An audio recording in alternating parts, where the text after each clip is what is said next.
Salam sejahtera bagi kita semua. Saudara-saudara yang Tuhan berkati, kita berjumpa lagi dalam Suara Gembala, edisi khusus merayakan Jumat Agung tahun 2022. Dengan sukacita, saya menjumpai Bapak Ibu Saudara sekalian melalui YouTube Sinode Gamibam. Saya mau berbagi kabar sukacita, mau berbagi kabar baik yang bersumber dari firman Allah di dalam Alkitab dengan saudara sekalian. Saudara-saudara yang Tuhan kasihi, mari kita berdoa untuk merenungkan kebenaran firman Tuhan. Mari kita berdoa. Ya Tuhan, ya Allah yang Maha Kasih, kami rindu untuk mendengarkan firman-Mu. Kami rindu untuk disegarkan oleh kebenaran firman-Mu ketika kami menghayati dan memaknai peristiwa Jumat Agung di tahun 2022 ini.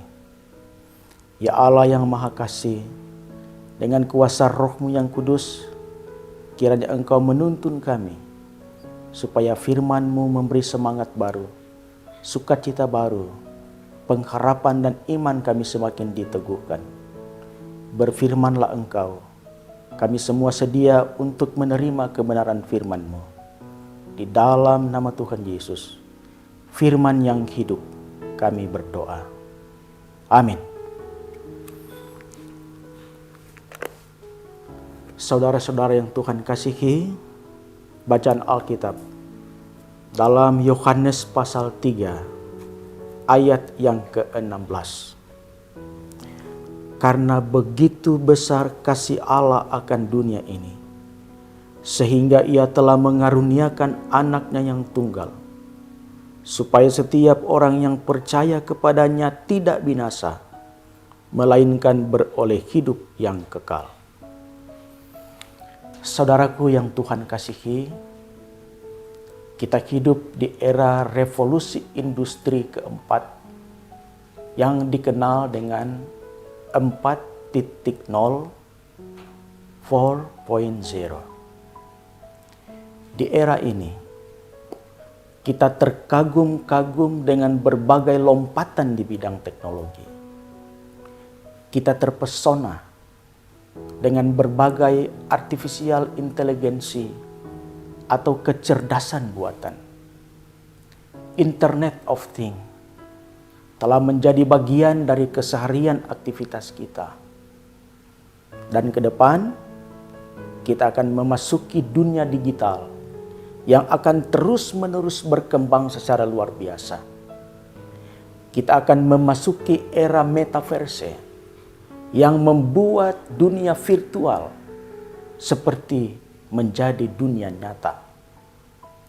Kemajuan ilmu dan teknologi telah melahirkan sesuatu yang pada zaman dahulu sepertinya itu sesuatu yang mustahil. Tetapi sekarang sudah menjadi suatu kenyataan, menjadi suatu realita, menjadi sesuatu keniscayaan. Kita akan menyaksikan dan menikmati karya-karya besar yang dihasilkan oleh kecerdasan manusia. Kita akan menyaksikan penemuan-penemuan baru, inovasi, dan kreativitas umat manusia yang mencengangkan.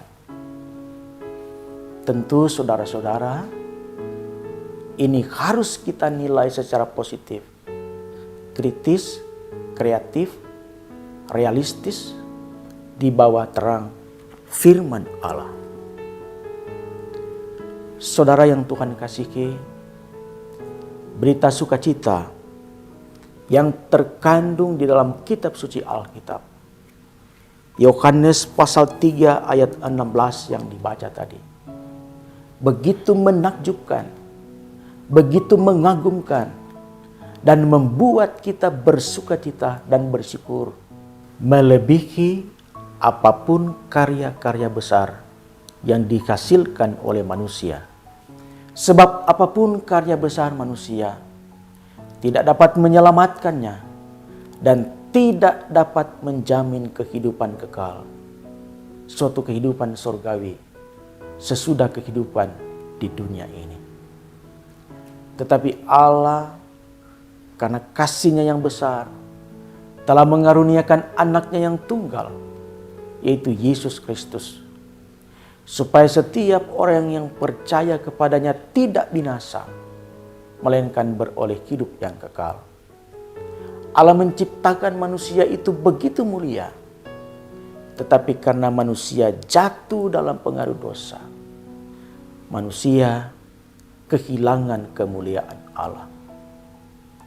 Roma 3 ayat 23 sampai 25. Karena semua orang telah berbuat dosa dan telah kehilangan kemuliaan Allah, dan oleh kasih karunia Allah telah dibenarkan dengan cuma-cuma karena penebusan dalam Kristus Yesus. Kristus Yesus telah ditentukan Allah menjadi jalan pendamaian karena iman dalam darah-Nya. Yohanes Calvin, seorang reformator gereja, mengatakan, telah terjadi kerusakan total depravity atas gambar dan rupa Allah karena kejatuhan manusia dalam dosa. Tetapi Allah karena kasih-Nya telah memilih kita tanpa syarat untuk diselamatkan. Unconditional election. Semua karena rahmat Allah. Semua karena anugerah Allah. Semua karena kasih karunia Allah. Keselamatan terjadi karena kemurahan dan belas kasih Allah. Sola gratia. Maka terpujilah Tuhan yang menyelamatkan. Kemuliaan bagi Allah di tempat yang maha tinggi atas kasih karunia-Nya yang tak terkatakan itu. Saudara-saudara, jalan salib atau Via Dolorosa yang dijalani Yesus Kristus sebagai anak tunggal Bapa adalah jalan yang dipilih Allah untuk menyelamatkan kita. Ia tergantung di atas kayu salib di Bukit Golgota pada Jumat Agung untuk menebus dosa-dosa kita. Dalam Matius 20 ayat 28 dan Markus 10 ayat 45, Yesus berkata, Anak Manusia datang bukan untuk dilayani, melainkan untuk melayani dan untuk memberikan nyawanya menjadi tebusan bagi banyak orang. Ia menderita sampai mati di kayu salib supaya kita diperdamaikan kembali dengan Allah. Dalam Roma 5 ayat 10 dikatakan, sebab jikalau kita ketika masih seteru diperdamaikan dengan Allah oleh kematian anaknya, lebih-lebih kita yang sekarang telah diperdamaikan pasti akan diselamatkan oleh hidupnya. Darahnya tercurah untuk membasuh dosa-dosa kita. Inilah karya terbesar Allah, bukti kasih-Nya yang begitu besar atas kita. Saudara-saudara, kalau Allah sedemikian mengasihi kita, maka berlandaskan kasih Allah, kita harus mengasihi sesama manusia. Rasul Paulus menjabarkan kasih itu dalam 1 Korintus 13 ayat 4 sampai ayat 8. Kasih itu sabar, kasih itu murah hati, ia tidak cemburu, ia tidak memegahkan diri dan tidak sombong.